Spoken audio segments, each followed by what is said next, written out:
Գյուրջան Կասկադ, հասանելի բնակարաններ 65 ամիս մարման ժամկետով։ Շնորհակալություն, հարգելի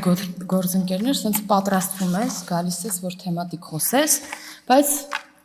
նենց բաներ են խոսում այս մեր ընդդիմադիր գործընկերները, որ բան եմ, չես կարողանում, 10 րոպեն էլ չի հերիքում, որ գոնե արձագանքես, որ էշիտեղ չդնեն Հայաստանի Հանրապետության քաղաքացիներին։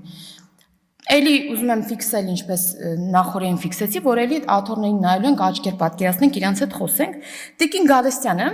Լիլիթ Գալստյանը, ինքը հայտնի է այդպես մասնավոր զրույցներում եւ ոչ միայն մասնավոր զրույցներում, հաճախ խոսում է, որ կինը կնոջը չպետք է թիրախավորի, որ գոնե մենք կանանցով այդ սոլիդարությունը պահպանենք իրար հանդեպ, բայց եկել է Սամբյոնից վարչապետի տիկնոջն ասում է, բան, զուգընկերուհի։ Իհարկե ամենայն հարգանքով բոլոր զուգընկերուհիների հանդեպ դրա մեջ վատ բան չկա, բայց Տիկին Գալստյան, դուք չգիտեք, որ վարչապետի զուգընկերուհին չի, վարչապետի տիկինն է, չգիտեք, որ ընտանիք է, ամուսիններ են ձեր շատ սիրած հայկական ավանդական կերպով են ամուսնացել, ոչ թե ԶԱԳՍ-ով եւ այդպես ամուսնացել են մեզ լսող բազմաթիվ 100 հազարավոր Հայաստանի Հանրապետության քաղաքացիներ եւ դուք հիմա 100 հազարավոր մի քանի անգամ ավել, հա, երեխաներին այդ ընտանիքների ասում եք, որ ձեր մայրիկները զուգընկերուհիներ են, կգնաք եւ իդեպ ձեր ֆրակցիայում նայեք, կարող է էլի զուգընկերուհիներ լինեն ձեր ձևակերպած, տեսնեք նորմալ է, այտենց թիրախավորերը, հերիք չի ձեր լրատվամիջոցներով եք մատի փաթաթան սարքել է դրվագը, հերիք չի բանը ձեր բլոգերներով եք չստացված սարքել, հիմա դուք եք այս ամբիոնից այդպիսի բան ասում, կին լինելով ու խոսելով կնոջ հանդեպ բան հարգալից վերաբերմունք պահպանելու այդ խաղի կանոնները պահելու անունից։ Կամ Տիկին Թովմասյանը եկել է, այստեղ մամուլի տեսություն է անում։ Մամուլի տեսություն է անում եւ իր ներկայացած մամուլի տեսության որակը հաշվի առնելով, ուզում եմ ասել, որ դուք անգամ մամուլի տեսություն չեք կարողանում, դրա համար ձեր թերթը այդ մակարդակն ունի, որտեղ որ լավ մամուլի տեսություն անեք, Հայաստան-Վիետնամ բարեկամության խմբի որպես ղեկավար եմ հիմա խոսում, Վիետնամի ազգային ժողովի նախագահի գլխավորած պատվիրակության հանդիպումները կտեսնեք հարյուրավոր մարդիկ, որ եկել էին, նախ լավ են նրանք եկել էին, ձեր փողերով չէին եկել, ոնց ուզում են, այնպես գալիս են, քանի հոգով ուզում են եւ որտեղ ուզում են ապրում են այդ ընթացքում։ Ասում եք բանը, կտեսնեք, որ այդ մարդիկ ինչ հանդիպումներ են արել, որ մամուլի տեսություն լավ անեիք, կամ ասում է 133 հոգով եկել են, 144-ով գնացել են, միստիկա ասում, էլի, որ լսող ասի, այստեղ մի բան է ինչի, ասենք բան ենք արել, մարդ ենք դրել տարել են հետը, մենք ենք գնացել, տեղյակ չեք, դա ձեզնից ենք ուղարկել հետները։ Ասենք միջև պատվիրակության գալը, հարգելի հայրենակիցներ, գալիս են պրոտոկոլի աշխատակիցներ, ովքեր զբաղվում են կազմակերպչական հարցերով, եւ իրենց հետ են գնում, որտեղ արդեն այլ բան չկա կազմակերպելու։ Դրա համար 10 հոգով, 11 հոգով ավելացել է այդ քանակը։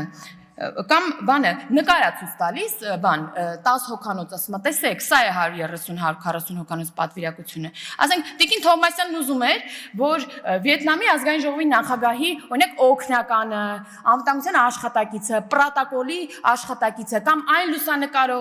լուսանկարիչով լուսանկարել է այդ լուսանկարը, եւս լինի լուսանկարում։ Սա բանը абսուրդ է, ու սենց մանիպուլացնել ամեն ինչը, դա հեչ բան չի, էլի, արդար չի ոչ միայն ձեր ընթերցողների, այլև ամբողջ հանրապետության քաղաքացիների հանդեպ, կամ արցախցիների մասին, հա, անընդհատ այդ մարդկանց կարգավիճակը շահարկելը, բազմաթիվ արցախցիների հետ եմ բազմաթիվ հանդիպումներ ունեցել ու իրենց անունից եմ նաև ուզում խոսել, որ բավական է հանգիստ թողեք այդ մարդկանց ցավը, հերիքա որպես քաղաքական շահարկման թեմա դարձնեք ու իրենք էլ հայտարարեցին,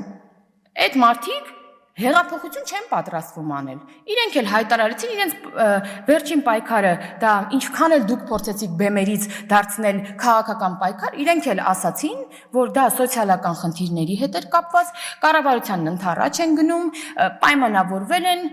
եւ շարունակելու են աշխատել, որ ավելի թիրախային դառնա այդ սոցիալական ծրագրերը, որոնք այժմ կան, եւ ձեր լրագրողի այդ տված հարցին ի պատասխան, որ բա ոնց, բա իշխանափոխությունը, բա Նիկոլ Փաշինյանի հրաժարականը ասում են մի րոպե, Հայաստանի Հանրապետության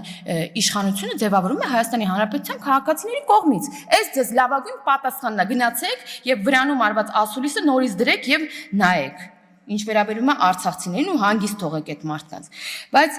կամ գալիս են բանը հայրենասիրությունից, չգիտեմ ինչերից են մեզ մեղադրանքներ ներկայացնում։ Պարոն Օհանյանը գիտի, որ իր ֆրակցիայում կա падգամավոր, ով իր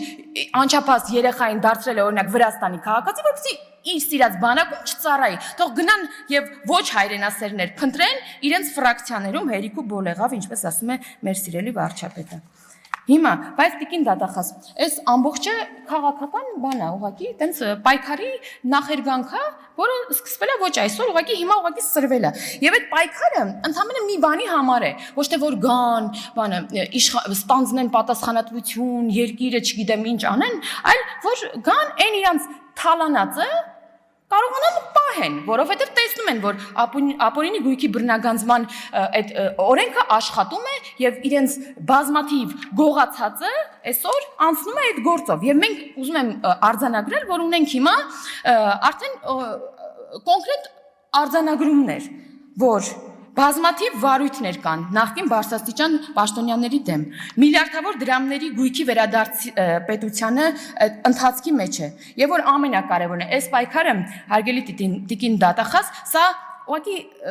սա թվեր չենք ներկայացնում, վիճակագրություն չենք ներկայացնում, սա կարևոր առաքելություն ունի, սա քաղաքացիների այդ արդարության վերականգնման գործընթաց է մեծ հաշվով, սա մեծ ակտ է կարելի ասել, եւ սա կամաց հասարակության այդ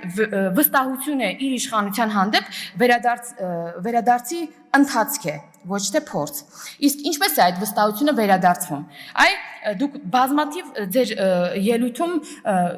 ցանկեր ներկայացրեցիք, հա, ինչը օրինակ վերադարձվե համայնքային հողեր, չգիտեմ, մանկապարտեզներ, մասնավորեցրած, մշակութային կենտրոններ, դպրոցներ, բազմաթիվ քաղաքացուն պատկանող պետական համայնքային, ուրեմն գույքը այս մարդիկ մասնավորեցրել են եւ դրա համար ենք մենք մեծ հաշվով սկսել օրինակ 300 դպրոց կամ 500 մանկապարտեզ սարքել, որովհետեւ այդ շենքերը մասնավորեցրել իրենց բիզնեսներն են տալիս օրավարձով այդտեղ բանանեն կամ իրենց բիզնեսներն են այդտեղ տեղակայված կամ տալիս են վարձով այդ տարածքները, որը պետքա ծառայել մեր երեխաներին։ Իսկ այսօր ընդհանուր առմամբ այսօր դատարաններում քննվում է այս ապօրինի գույքի բռնագանձման շրջանակում շուրջ 150 հայցադիմումներով պահանջ հարգելի քաղաքացիներ հօգուտ Հայաստանի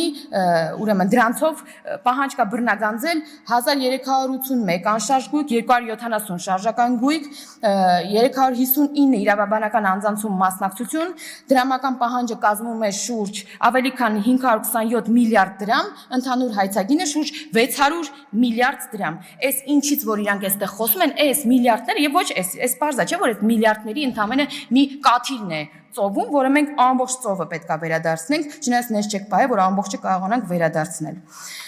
Բայց հարգելի տիկին Վարդապետյան, մեզ ամենաշատը ոչ միայն լրագրողները, այլև մեր քաղաքացիները մեզ ամենաշատը հարցեր են տալիս, երբ պետք է ամբողջությամբ այդ թալանը վերադարձվի եւ տեմպերից են բողոքում։ Իհարկե, ես հասկանում եմ ծավալը բայց մենք պետք է տեսեք, մենք որպես իշխանական, հա, օրինակ պաշտոնյաներ կանգնած ենք ամբողջությամբ համակարգի թիկունքին։ Մենք աջակցում ենք ինչով հնարավոր է կարողությունների զարգացում կլինի, ներդրում կլինի, նոր օրենք ստեղծել կլինի, նոր ուրեմն ինստիտուտ կլինի, թե ինչ, մենք ուզում ենք որ սա մենք մեզնից հասանելիքը ամբողջությամբ անում ենք եւ նաեւ դրա համար իրավունք ենք վերապահում մեզ տեմպերի հետ կապված դες հարցեր ուղղել եւ պահանջել ինչու ոչ, որ այդ տեմպերը ավելի արագացնել։ Եվ ես վստահ եմ, որ հատկապես Սահմանադրական դատարանում վիճարկելուց հետո այս օրենքը, հա, երբ որ պարզվեց, որ խնդիր չունի Սահմանադրականության հետ, այս տեմպերը ել ավելի արագ պետք է ընթանան, այնպես որ մեզ եւ ձեզ բարի երթ եւ շնորհակալություն։